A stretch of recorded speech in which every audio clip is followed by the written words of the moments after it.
Hi, everyone. Angela Alston with Angela Alston Astrology. Welcome. To honor this blue moon, I am going to share an horary chart with you. So let me get that going.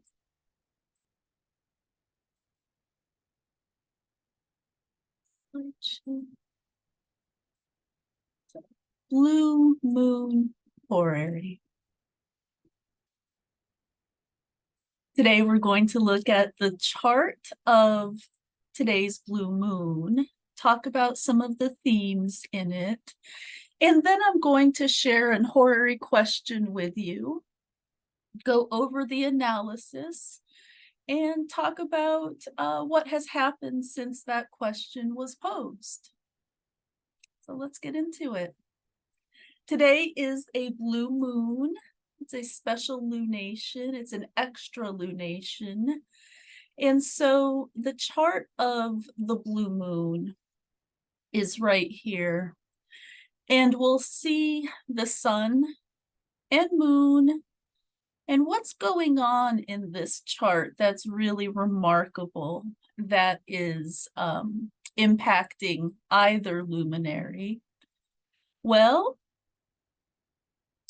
the biggest signature in this full moon, blue moon chart is the moon just past a conjunction with Saturn. It's out of 3-degree orb. It's in 4-degree orb. But it's still probably felt. And a moon conjunct Saturn is a somber tone. In Pisces, there might be some feelings of longing, of perhaps even fatalism.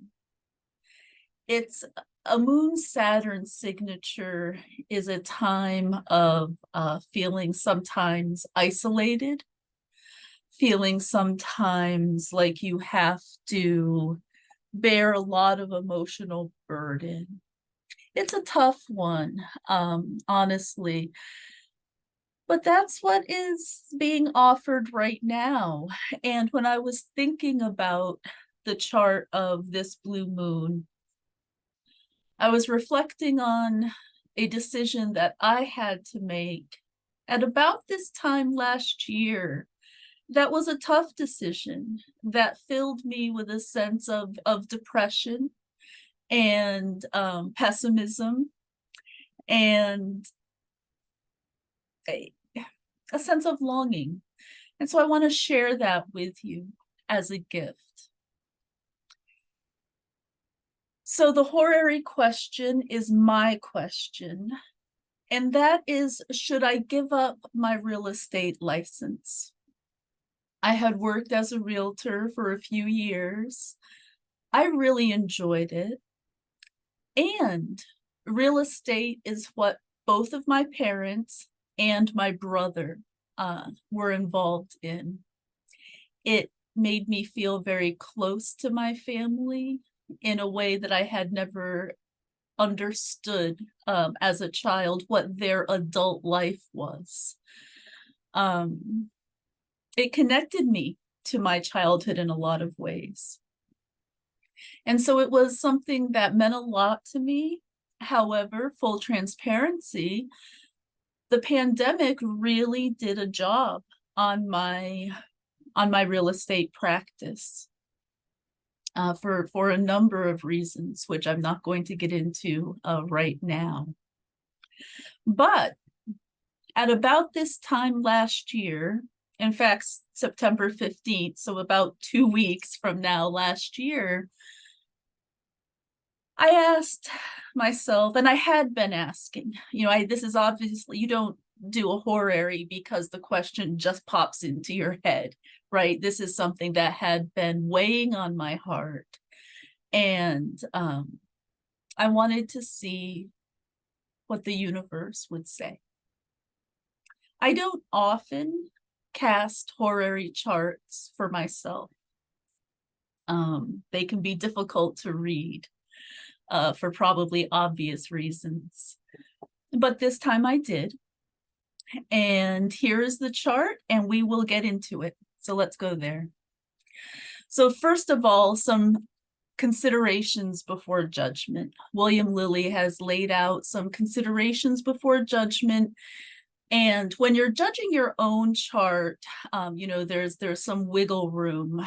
And other astrologers have spoken about these considerations, very eloquently. But very quickly, and these aren't all of them, these are just some of the typical ones that I'll run through. Is the ascendant too early or too late? If it's too early, it's too early to tell. And if it's too late, it's a fait accompli. It is already done. It is out of your hands. And in this case, and that is usually a 2 or 3 degrees. In this case, it is neither too early nor too late, though the fact that it is a late degree is meaningful. Everything in a horary chart is telling you something. Is Saturn in the 7th house? If so, the artist, the astrologer, will not fare well in this judgment. Now, this is one that is less relevant when you're judging your own chart. But in this, it's a moot point because Saturn is not in the 7th house.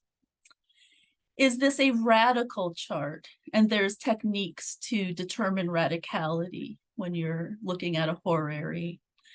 And this is a radical chart. And part of that is because I know that it is because I'm the one asking the question.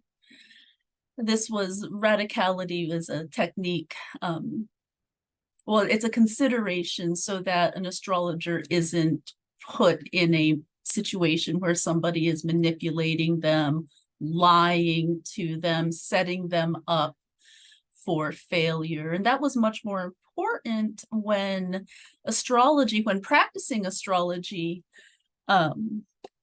was actually a very dangerous thing to do. And is it a non-trivial chart? Now that's always important. Is it meaningful to the querent? Is it worth asking the universe to weigh in on? And this is absolutely, it's not a passing fancy.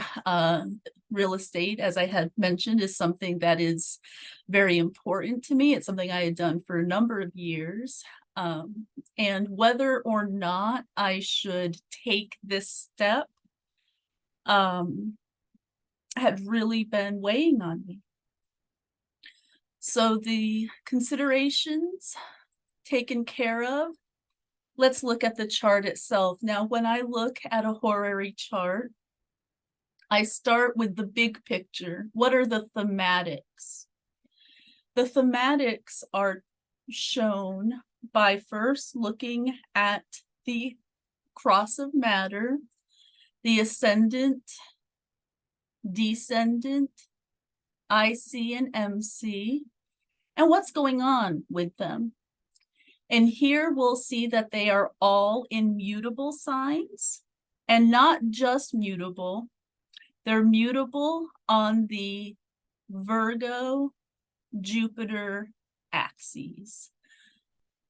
So when the axes of a chart are mutable, it shows that the current situation, whatever's being asked about, you may vacillate.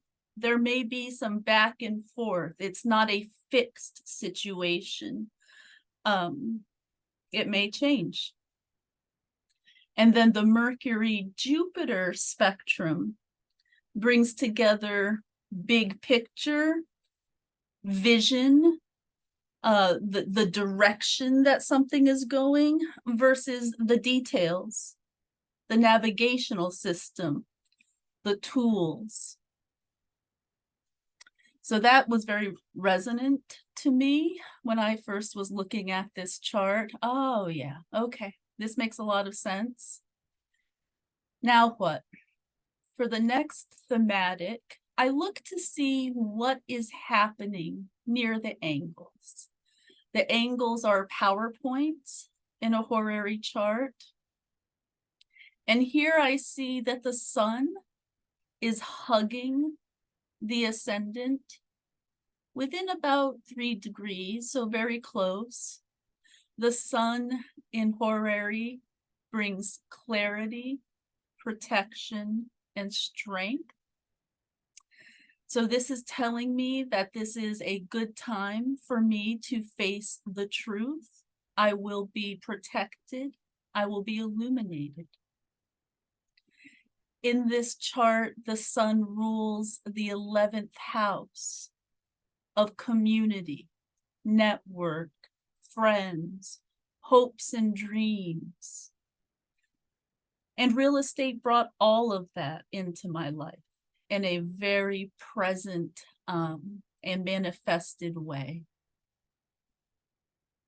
And I'm not seeing anything else within 5 of the angles. So the thematics, again, change, big picture versus details, and that this is a good time for me to be asking this question. I'll be strong enough to handle the answer. So once we get past the considerations before judgment, and you have looked, or I've looked at the major themes, we get into who the actors are, who the main players, because not all planets and houses are equally important. It depends on what question is being asked. So the ascendant is always the querent. In that case, it's me. I'm the one who's asking the question. And the querent, you see the ascendant's right on Virgo, which is ruled by Mercury. I'm in the first house in the sign of Libra.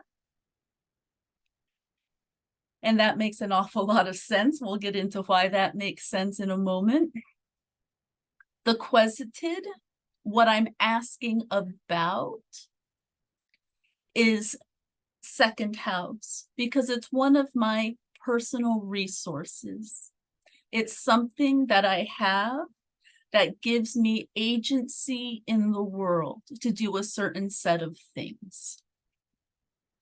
Now, Libra is on the ascendant of, on the house cusp of the second house of personal resources, your movable resources. And Libra is ruled by Venus, which is here in the 12th house, a dark house and an unfortunate house in traditional astrology. And now the opportunity that I'm asking about is ruled by Pisces. Well, I'm sorry, Pisces is on the descendant, so it's ruled by Jupiter. Let me replay that. I am Virgo. I am Mercury, because Virgo's on the ascendant. The license is Libra, is Venus, because Libra is on the ascendant. And the opportunity is Jupiter, because Pisces is on the ascendant. And in traditional astrology, Pisces is ruled by Jupiter and not Neptune.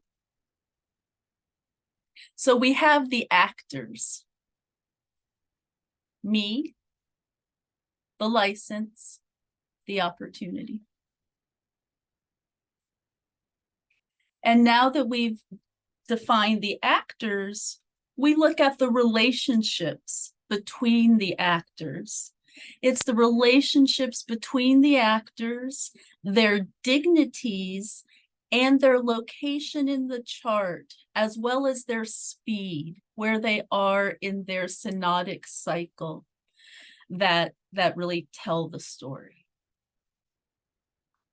So the hero of this story, me, Mercury in Libra, retrograde in the first house.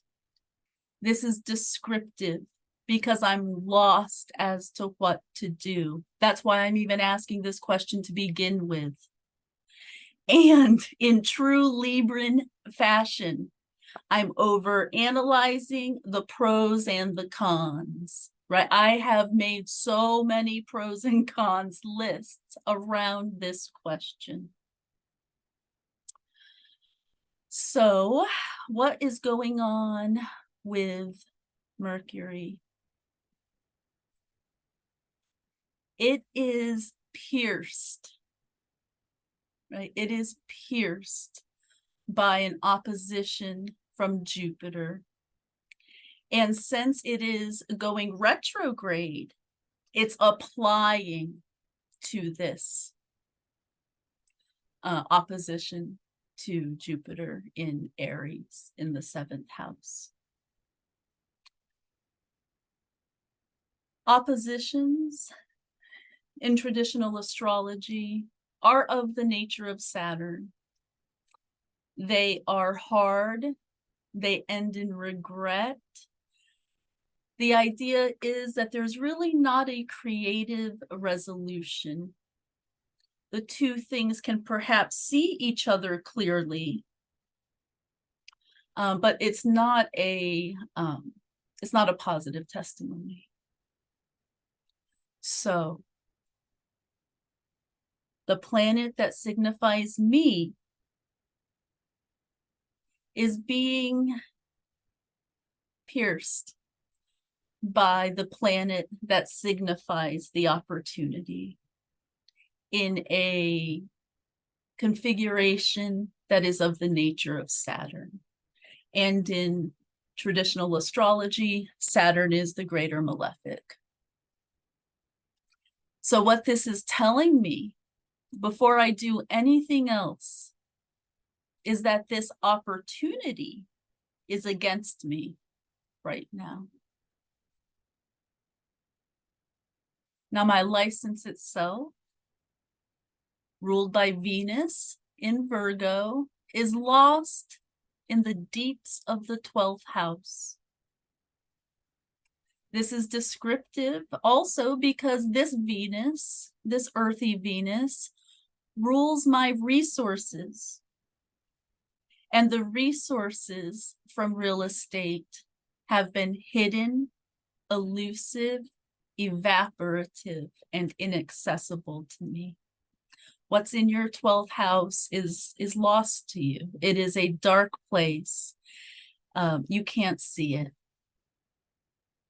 And very importantly here, in terms of this narrative, there's no connection between Venus and Mercury. They're in adjacent houses, but they cannot see each other by aspect. So there's no connection there. They're not in communication. What else is going on with Venus? Well, she is getting slammed by Mars in a 1-degree applying square. Mars is in a superior position. And so Mars is in a position of power in this chart. It's also in a better house in this chart. The 9th house is cadent, like the 12th house, but the 9th house is not as negative as the 12th house. What does Mars rule in this chart? Well, it rules the 8th house of debt. The 8th house is also a dark house. The dark houses are 8, 12. So in Gemini, Mars is Mars here is in Gemini. It's playing this strident piper demanding to be paid. It rules my house of debt and obligations to others. And it is in hard aspect to Venus, which rules my resources. This is a big reason why I was asking this question to begin with. I felt like I was bleeding out money and not seeing enough return. Squares, however, indicate they're of the nature of Mars. They're not positive, but they do indicate that resolution can be made if adjustments are made. Balance would be able to be restored.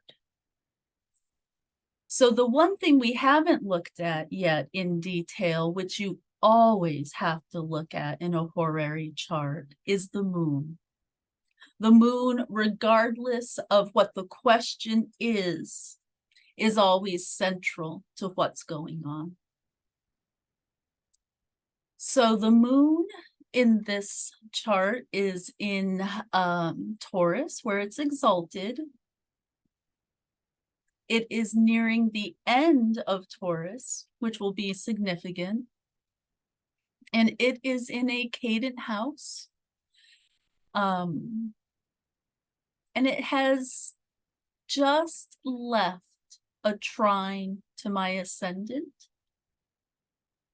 It is separating from the ascendant, which is me. The ascendant is always the querent, and the planet that rules the ascendant is the querent.